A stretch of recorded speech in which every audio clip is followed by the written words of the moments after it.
Welcome back, listeners, to the Mindful Living podcast with your host, Sana.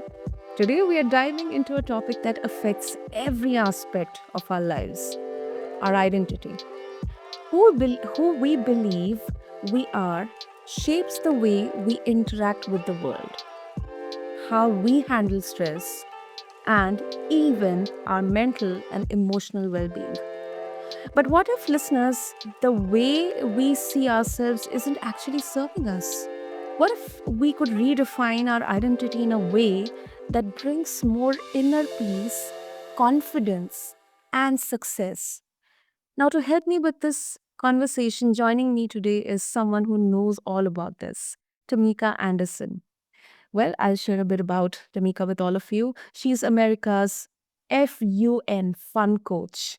She's a serial entrepreneur, best-selling author, and an expert at helping leaders and professionals stand out by defining and owning their personal brand. And you know how important is personal branding in this era of digital world. Tamika believes that when we understand who we truly are, we stop playing small and start attracting the right opportunities, relationships, the right people in our lives, and success. So, with that, Tamika, I'm so excited to have here today and welcome to the show. I'm so excited to be here. Thanks so much for having me. Lovely, lovely. Tamika, okay, to begin with the topic, since we're talking about identities, so I think let's put the focus on self awareness. And we all know what it is, and it's such a powerful tool for reducing stress and improving health.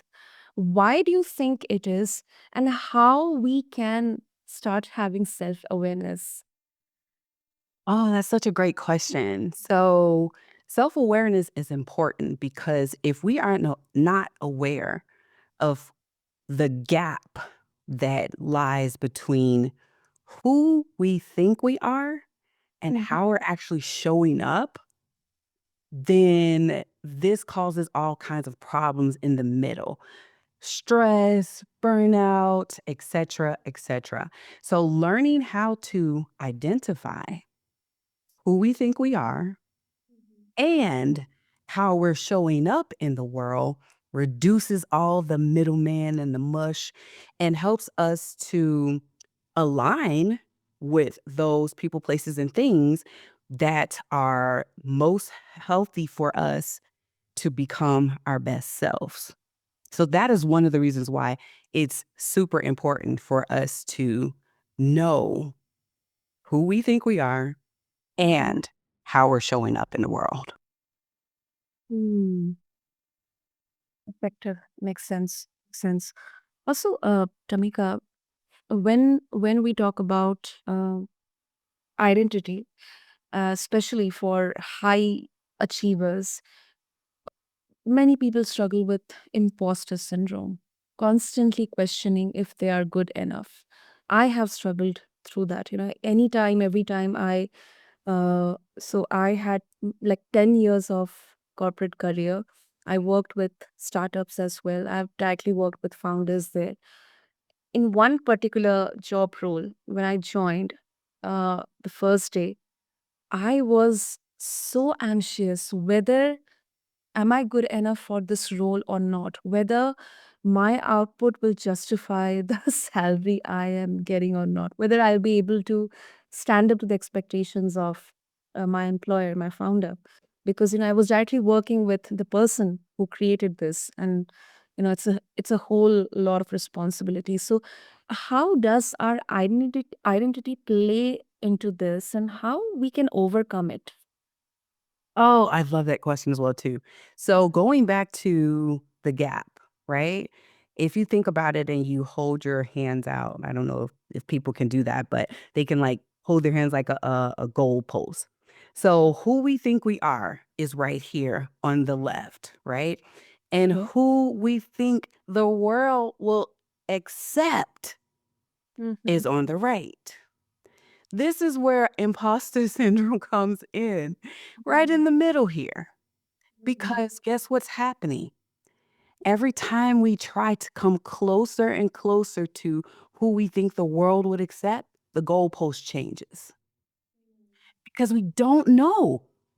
We cannot predict how someone may feel about us, what someone thinks about us, etc. We don't know that. So, if we focus on this goalpost, which is who we think we are, right? We focus on that, Mm. become the person we think we are. And if how we're showing up as this person Mhm. doesn't really align with who we want to be, we can always just shift the focus of who we think we are and keep in line with that versus trying to chase people, places, and things that we will never know that is ever changing and is causing so much drama, stress, imposter syndrome versus staying in alignment with ourselves, who we think we are, and keeping the focus, closing that gap so that we keep evolving in an authentic way. And what I realized, because I also struggled with imposter syndrome as well too, but what I realized is the more I would keep focus on my identity and being authentic, I attract so many more way greater opportunities than if I was trying to just chase and chase and chase and please and perform and perfect and burn out. Yeah. And I slept better. Wow. So becoming authentically who we think we are, Mhm. closing that gap, imposter syndrome, stress, burnout, all of those things have no space when we think, hey, this is who I am. And we work towards becoming that person and showing up as that person authentically, all of it cease. Wow. That's amazing. It's amazing. That's really a good explanation, Tamika. And talking about high achievers, uh, personally, I have also suffered through this. W- They often try to tie their identity to their success. Um, uh, what happens when they hit a rough patch?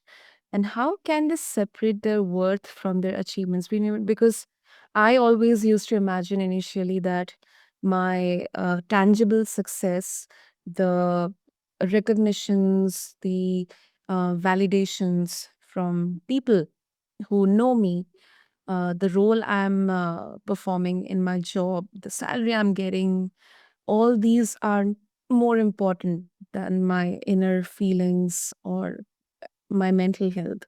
But, it just took a few huge life changing moments in my life to, rethink about this notion. So, what's your take on that? Oh, so that, ah, okay. I could talk about this part all day, but it's because we have been taught to be enmeshed with what we do and who we are. So, this is where learning how to answer the question, who are you, comes to play. When I've asked 100 people that question, who are you? 98 of them told me what they do. And so I understand that there is something that in society we have been taught that when we say, who are you? Oh, I'm a doctor or I'm a lawyer. No, that's what you do. Who are you goes back to what are those character traits that make you you? Like when people ask me, who are you? I love that question because then I get to say, I'm inspiring, I'm intellectual, I am funny. So I get to talk about the essence of who I am and how I show up in the world. I haven't even spoken about what I do, but when we can learn how to focus on the essence of who we are And what makes us unique, what gives us that it factor, that will help us to stop enmeshing our work and success and failure. Because here's the thing, failure is wrapped up in success.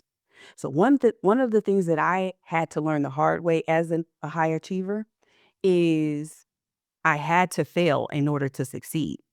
But how do I learn how to fail first if no one has taught me how to successfully do that? And the thing is to separate what you do from who you are. For example, if I am starting a business, one of the things about starting a business is you have to go through some things that are not, oh, it doesn't feel good.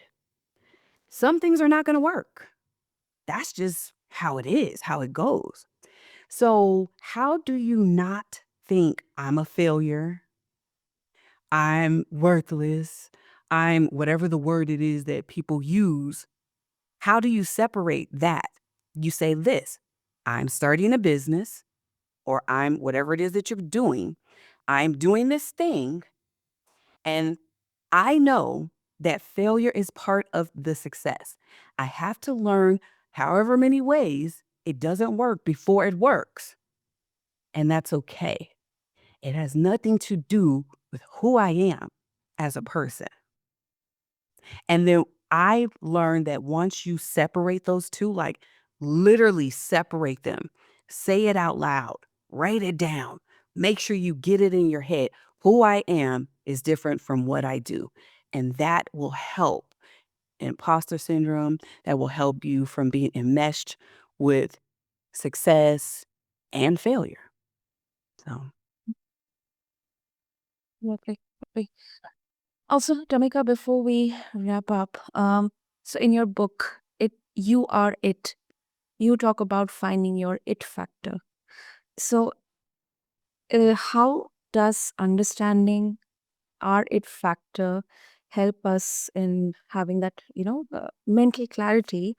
And what's the next step to fully owning it in our personal and professional life? Yeah, that's a big question, but yeah, just a conclusion if you can.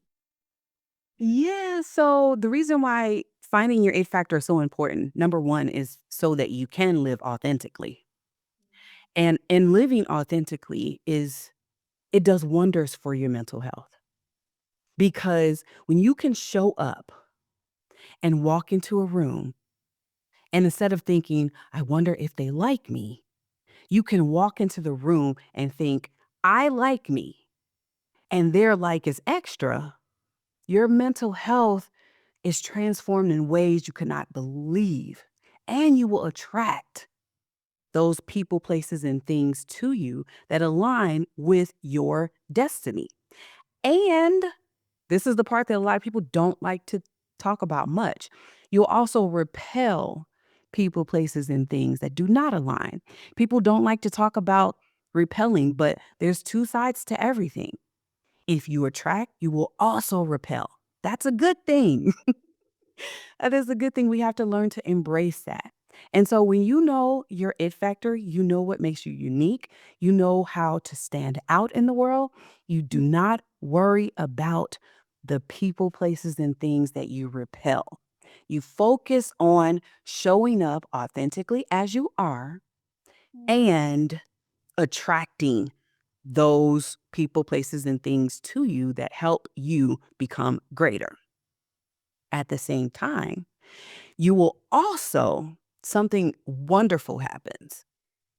You become this light force where every time you show up, Okay. there's like this light that goes off, and people have no choice but to say, there's something about you. I would like to know more. People become interested in you. And once they become interested in you, they become champions for you.